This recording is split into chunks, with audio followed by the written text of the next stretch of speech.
साहित्यिक सचेतना समूह के सभी आदरणीय सदस्यों को शारदा कनोरिया का प्रणाम। हाल ही में हमने आदि गुरु शंकराचार्य जी की जन्म जयंती मनाई। उन्हीं की एक कहानी में यहाँ प्रस्तुत कर रही हूँ। शंकर को ज्ञान देकर अंतर्धान हो गए शंकर। आदि शंकराचार्य जी नित्य प्रति गंगा में स्नान करके तर्पण किया करते थे।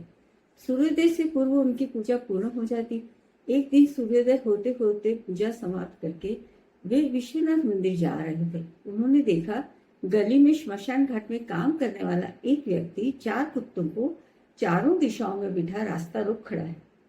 शंकराचार्य जी ने बहुत नम्र भाव से कहा, आप एक ओर हो जाएं तो मैं विश्वनाथ जी के दर्शन करने चला जाऊं। इस व्यक्ति ने शुद्ध संस्कृत में उनका प्रतिरोध करते हुए कहा, अरे सन्यासी, मार्ग से किसे हटा रहे हो? मेरे इस शरीर को या इसकी आत्मा को?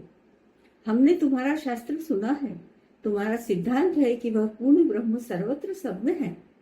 तुम में और मुझ में एक समान विद्यमान है, पर तुम मुझे इस तरह दूर भगा रहे हो मानो मैं तुमसे अलग कोई और हूं। यदि तुम इस शरीर को हटाना चाहते हो तो अन्न से बना हुआ है। जो मांस तुम्हारे शरीर में है वह मेरे में है। यदि तुम शुद्ध चैतन्य को अलग करना चाहते हो तो वह तो यहाँ वहां सर्वत्र। फिर तुम किसे हटाना चाहते हो? क्या इस पवित्र गंगा में प्रतिबिंबित सूर्य के भाव उस बिंदु से अलग है जो मेरे निवास स्थान के निकट एक गंदे तालाब में पड़ती हुई दिखाई देती है? उस व्यक्ति की अकाट्य युक्ति सुनकर और संस्कृत भाषा का शुद्ध व्यवहार देखकर शंकर स्तंभित रह गए। उनकी आंखें आश्चर्य से विस्तारित हो गई। उन्होंने उसे प्रणाम किया। उन्हें यह देखकर बहुत प्रसन्नता हुई कि इस नगरी के सबसे निम्न वर्ग में भी वेदांत की ध्वनि गूंज रही है। उन्होंने इसकी स्तुति में 5 श्लोकों अर्थात मनीषा पंचक की रचना की।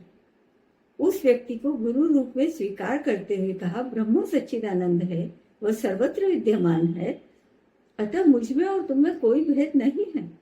मनीषा पंचक नामक स्त्रोत तो ब्रह्म की विलक्षण व्याख्या की गई है।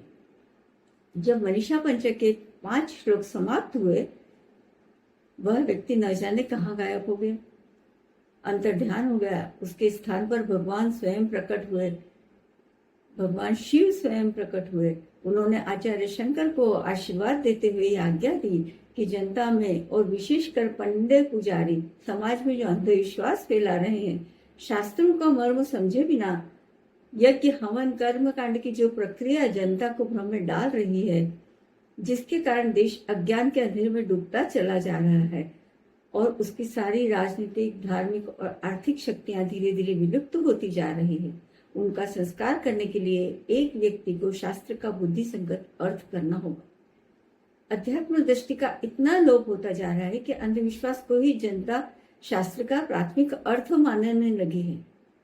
भगवान शंकर के दर्शन से आचार्य शंकर को बहुत बल मिला। शंकराचार्य जी को आदेश देकर भगवान शंकर अंतर्ध्यान हो गए। शंकराचार्य भगवान शंकर की उस देवी मूर्ति का ध्यान करते हुए अपनी पर्णकुटी में लौट आए। धन्यवाद। अगर आपको मेरी कहानी पसंद आई हो तो लाइक, शेयर, सब्सक्राइब करना ना भूलें।